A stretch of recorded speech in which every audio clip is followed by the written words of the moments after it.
Okay, अभी हमारा जो नेक्स्ट टॉपिक है वो क्या है, classification of physical quantities on basis of dimensions. कि फिजिकल क्वांटिटीज को डायमेंशंस के आधार पर कितने भागों में या कितने टाइप्स में हम डिवाइड कर सकते हैं। तो मैं आपको बता दूं कि डायमेंशंस के आधार पर फिजिकल क्वांटिटीज को 4 टाइप्स में डिवाइड किया जा सकता है। ओके, सबसे पहले जो टाइप है वो क्या है, डायमेंशनल कांस्टेंट। डायमेंशनल कांस्टेंट, देखो नाम से पता चल रहा है, ऐसा कांस्टेंट जिसकी कुछ डायमेंशन हो, ऐसे कांस्टेंट क्वांटिटी जिसकी कुछ डायमेंशंस हो। तो देखिए क्या है, दीज आर क्वांटिटीज, ये वो क्वांटिटीज होती हैं हैविंग कांस्टेंट वैल्यू, जिनकी वैल्यू हमेशा कांस्टेंट होती है, एंड पोजेस डायमेंशन, लेकिन उनका कुछ डायमेंशन फॉर्मूला भी होता है या उनकी कुछ डायमेंशंस भी होती हैं। आपके दिमाग में है कि सर ऐसी फिजिकल क्वांटिटीज, ऐसे कौन से कांस्टेंट होते हैं जिनका डायमेंशन फॉर्मूला होता है, पीछे ही हमने किया बेटा ग्रेविटेशनल कांस्टेंट जी, ठीक है। वैसे तो देखा जाए तो इसकी वैल्यू हर जगह कांस्टेंट रहती है यूनिवर्स के अंदर, लेकिन इसकी डायमेंशंस होती हैं, ये इसका डायमेंशन फॉर्मूला होता है, ठीक है। प्लैंक्स कांस्टेंट, इसकी वैल्यू भी हमेशा कांस्टेंट रहती है, हर जगह कांस्टेंट रहती है, एक जैसी ही रहती है, लेकिन इसका भी डायमेंशन फॉर्मूला होता है। Okay, gas constant, Boltzmann constant, यानी कि जितने भी ये कांस्टेंट हमने पीछे पढ़े थे, बहुत सारे कांस्टेंट हमने पीछे ऐसे पढ़े थे जिनकी वैल्यू तो हमेशा कांस्टेंट थी, चेंज नहीं हो रही थी, एक जगह दूसरी जगह या टाइम के साथ या प्लेस के साथ कहीं पर भी चेंज नहीं हो रही थी, लेकिन वो कुछ डायमेंशंस भी रखते थे। तो ऐसे क्वांटिटीज को हम क्या कहते हैं, डायमेंशनल कांस्टेंट। ओके, सेकंड जो आता है वो क्या है, डायमेंशनलेस कांस्टेंट। डायमेंशनलेस कांस्टेंट, नाम से ही पता लग रहा है कि ऐसी फिजिकल क्वांटिटीज जिनकी वैल्यू कांस्टेंट हो और उनके डायमेंशंस भी ना हो, ठीक है।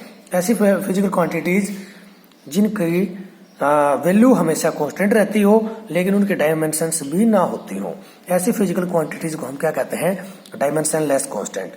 देखिए क्या लिखा है, these are the quantities having constant values. ऐसी फिजिकल क्वांटिटीज जिनकी वैल्यू कांस्टेंट रहती है एंड हैव नो डायमेंशंस, और उनकी कोई डायमेंशन नहीं होती, ऐसी क्वांटिटीज को हम क्या कहेंगे, डायमेंशनलेस कांस्टेंट। एग्जांपल पाई, ठीक है, पाई की वैल्यू आपको पता है 22/7 या 3.14 हमेशा कांस्टेंट रहती है, लेकिन क्या उसका कोई डायमेंशन फॉर्मूला होता है, हमने बताया था नहीं होता, ठीक है। एक्सपोनेंशियल फंक्शन, यानी कि ई की पावर में जो हम लिखते हैं, पीछे हमने बताया था कि ऐसी क्वांटिटीज का कोई डायमेंशंस नहीं होती लेकिन इनकी वैल्यू हमेशा फिक्स रहती है। काउंटिंग जैसे कि 1 2 3 4 5 6 7, ठीक है।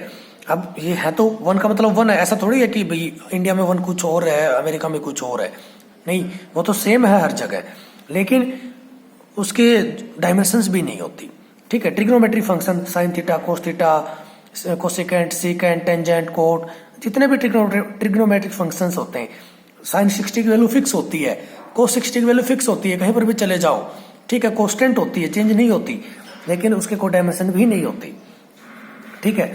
लॉगरिथमिक फंक्शंस, तो ये सब क्या है बेटा, ये कांस्टेंट वैल्यूज है, सॉरी डायमेंशनलेस कांस्टेंट, यानी कि ऐसी क्वांटिटीज हैं जिनकी वैल्यू हमेशा कांस्टेंट रहती है और उनकी डायमेंशंस भी नहीं होती। तो देखो हमने 2 टाइप की क्वांटिटी पढ़ी, एक तो डायमेंशनल कांस्टेंट, ऐसे कांस्टेंट जिनकी वैल्यू कांस्टेंट हो लेकिन वो डायमेंशन रखती हो। दूसरी पढ़ी हमने डायमेंशनलेस कांस्टेंट, यानी कि ऐसी क्वांटिटीज जिनकी वैल्यू कांस्टेंट हो और डायमेंशन भी ना हो, ठीक है। तो इनमें थोड़ा सा डिफरेंस है, ध्यान रखना, नाम से ही पता लग रहा है अगर ध्यान से पढ़ेंगे आप या सुनेंगे तो। नेक्स्ट है dimensional variable, these are quantities having variable values and possessing dimensions. कहता है बेटा ऐसी क्वांटिटी जिनकी वैल्यू चेंज होती रहती है, ठीक है, समय के साथ, जगह के साथ, ठीक है। तो ऐसी क्वांटिटीज को हम क्या कहते हैं, डायमेंशनल वेरिएबल, और जिनके डायमेंशन भी हो, यानी कि ऐसी फिजिकल क्वांटिटीज जिनकी वैल्यू चेंज होती रहती हो और वो डायमेंशन भी रखती हो, ऐसी फिजिकल क्वांटिटी को हम क्या कहते हैं, डायमेंशनल वेरिएबल, ठीक है। फॉर एग्जाम्पल स्पीड कांस्टेंट थोड़ी रहती है, अब कोई अगर ऑब्जेक्ट रेस्ट में तो उसकी स्पीड 0 है, अगर मूव कर रही है तो उसकी स्पीड होगी कुछ 10 मीटर पर सेकंड, 20 मीटर पर सेकंड, कुछ तो होगी, ठीक है। कार है, हो सकता है 80 किलोमीटर पर आवर, थोड़ी देर बाद देखो 100 किलोमीटर पर आवर, तो वैल्यू हर जगह क्या हो रही है, चेंज हो रही है, ठीक है। समय के साथ चेंज हो रही है, जगह के साथ चेंज हो रही है, लेकिन अब स्पीड के डायमेंशंस भी होती है, ठीक है। इसी प्रकार वेलोसिटी है, एक्सेलेरेशन है, फोर्स है, वर्क है, या ऐसी बहुत सारी क्वांटिटीज हैं जिनकी वैल्यूज चेंज होती रहती हैं। वेरिएबल का मतलब होता है चेंज होना, और उनकी डायमेंशन भी होती है, तो ऐसे फिजिकल क्वांटिटीज को हम क्या कहेंगे, डायमेंशनल वेरिएबल, ओके। और जो फोर्थ टाइप है वो क्या है, dimensionless variable. These are the quantities having no dimensions but variable values. ऐसी फिजिकल क्वांटिटीज जिनकी कोई डायमेंशन नहीं होती लेकिन उनकी वैल्यू चेंज होती रहती है।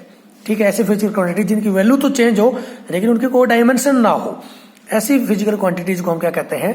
Dimension less variables. For example angle, angle की वैल्यू चेंज हो सकती है, 30 डिग्री, 40, 60, 30, 60, 90 कुछ भी। ठीक है, रिलेटिव डेंसिटी, ये भी हम पीछे पढ़ चुके हैं। Refractive index, coefficient of friction, ये सभी ऐसी फिजिकल क्वांटिटीज हैं जिनकी वैल्यू चेंज हो सकती है। ठीक है, लेकिन डायमेंशंस इनकी नहीं होती। ठीक है, तो इसलिए इन क्वांटिटीज को हम क्या कहते हैं? Dimension less variables. तो ध्यान देखो, यहाँ पर भी जो वेरिएबल है अभी दो प्रकार के बताए हमने। एक डायमेंशनल वेरिएबल यानी कि ऐसी क्वांटिटी जिनकी वैल्यू चेंज होती है और उनकी डायमेंशन भी होती है, ऐसी क्वांटिटीज को हम क्या कहेंगे? Dimensional variable. दूसरी क्या बताई? डायमेंशन लेस वेरिएबल, ऐसी फिजिकल क्वांटिटी जिनकी वैल्यू चेंज होती है पर उनकी कोई डायमेंशन नहीं होती, ऐसी क्वांटिटीज को हम क्या कहते हैं? Dimension less variables. ओके बेटा, इसी के साथ आज का लेक्चर खत्म होता है, बाकी कल के लेक्चर में। Thank you.